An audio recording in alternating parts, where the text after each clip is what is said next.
Hello everyone, welcome back to a new video. Happy Xbox launch day. Today is the launch of the Series S and Series X, and been very lucky to be able to bring you this video, which is the Series S unboxing. So a big thank you to Ricky for lending me his brand new Xbox before, he actually owns it himself, to do a first unboxing. So we're gonna go through it. As you can see, I've got a Xbox One X here as well for size reference. Also Ricky, so thank you to him. So yeah, we're going to open this up, give you a little bit of a specification overview. So for example, this one does 30 frames, whereas this does 60 frames. And I want to talk to you about the size of the storage as well, because that's one of the major players in which one you're going to buy, whether you get this one or the X. So let's get into it. This has got a nice little pull thing on the top to get into it. So this was literally brought over to me this afternoon, and it's, as you can tell, still in its shipping box as well. God, this is really difficult to get into.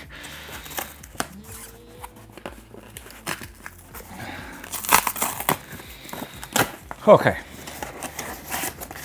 now I have also got the other camera set up, so you'll be able to see a better angle.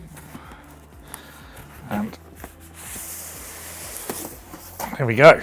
So let's just get rid of that. So Xbox Series S, 512 gigabytes SSD in this model. The X has a 1 terabyte drive. I'll talk to you about some of the actual sizes you'll get in a minute. So on the back we have Power Your Dreams. That's the tagline they're going for with this generation of console. Now this is the all digital edition, so you don't have a disc drive like you do on this one here. You can get this one in a digital edition as well. So let's just briefly, before we open this, go over the Xbox One console. So we've got the Xbox One, which I've got, the Xbox One S, Xbox One X, Xbox Series S, Xbox Series X. So we have some security tags on each side. There's one there, and there's one at the bottom as well. I'm going to open these up. We won't need a knife, I don't think, so.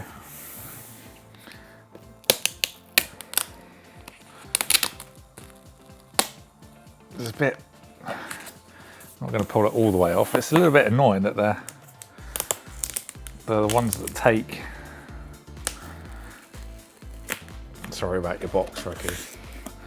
They're the kind of ones that take the packaging with them. I should have just cut them. Don't like that. I'm not a fan of that. So, first reveal. Oh. So another thing that Ricky pointed out to me was that this is actually a lot more eco-friendly than the last generation, because you can see they're using a lot more recyclable packaging, which is nice to see. So good job there, Xbox. Holy cow, this is tiny. That's not what she said. I'm going to get to that in a minute.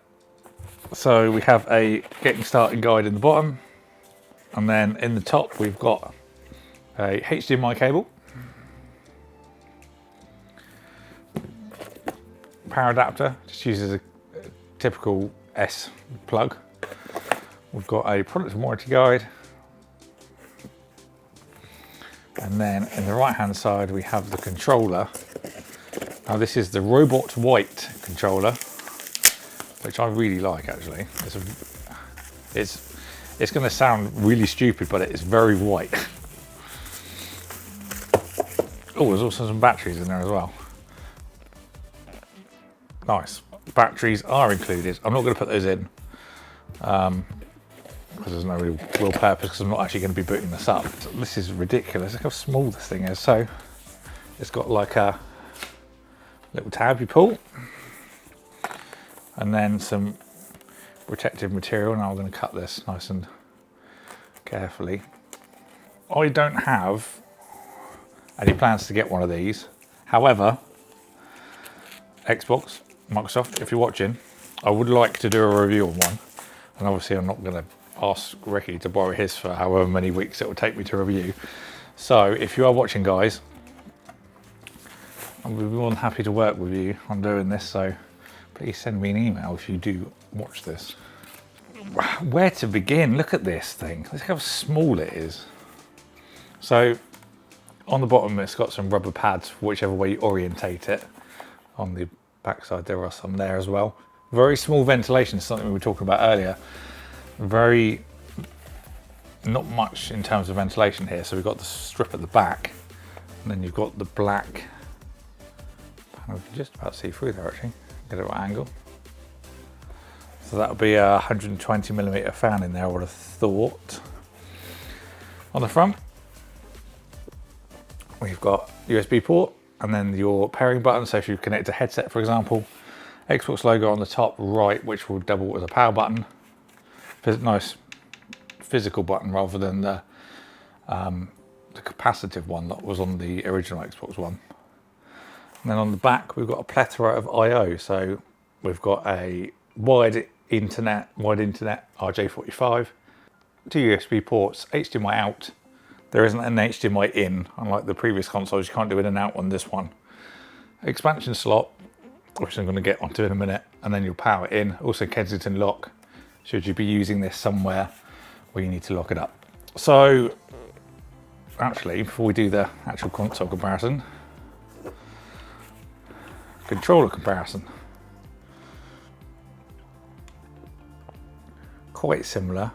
The bottom one, see there's this kind of curvature to the top that isn't on the bottom one. And then obviously the D-pad's the biggest change.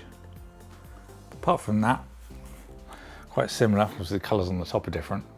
But apart from that, it looks to be the same. We've got the same 3.5mm jack and then adapter port on the bottom.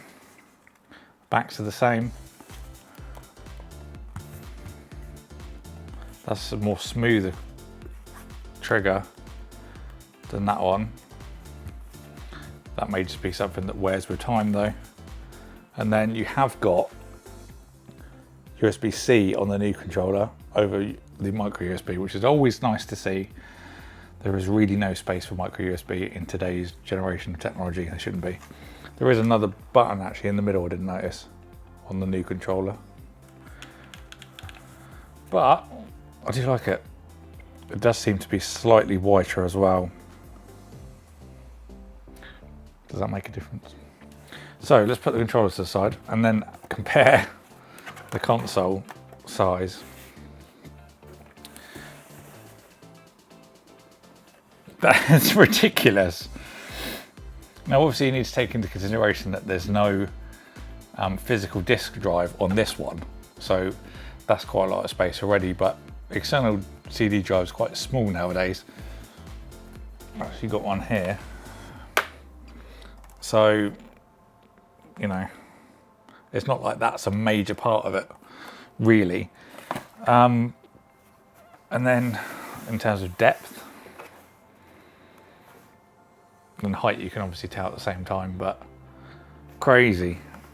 Technological advances are insane.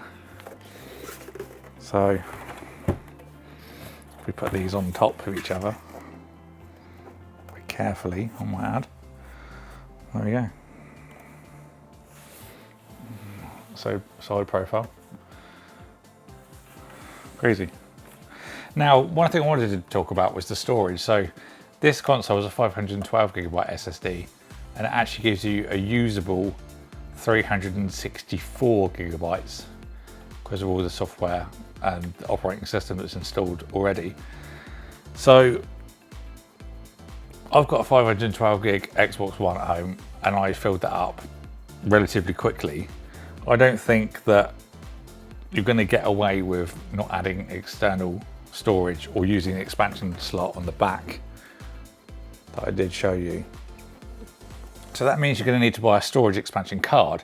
Now Seagate make an official card for this console, a terabyte in size, and it's £219. So if you add that on top of the initial £250, then you can buy a Series X, which is a terabyte in size by default, for 450. So that's one thing as a downside of this. You're likely going to need to pay more for the storage in the future. It's good if you don't want to spend too much initially, and then you can always do it as a if and when scenario.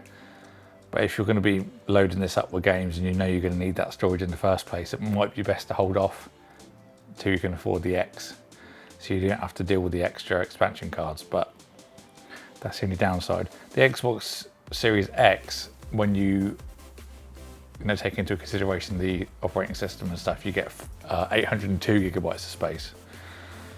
So there's that.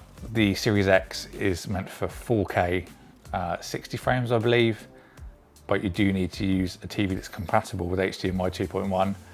Cheapest you're going to get of that is about £450, so you're going to need a new TV as well to fully take advantage of that optimization. So you're looking about £950 to £1,000 all in one go.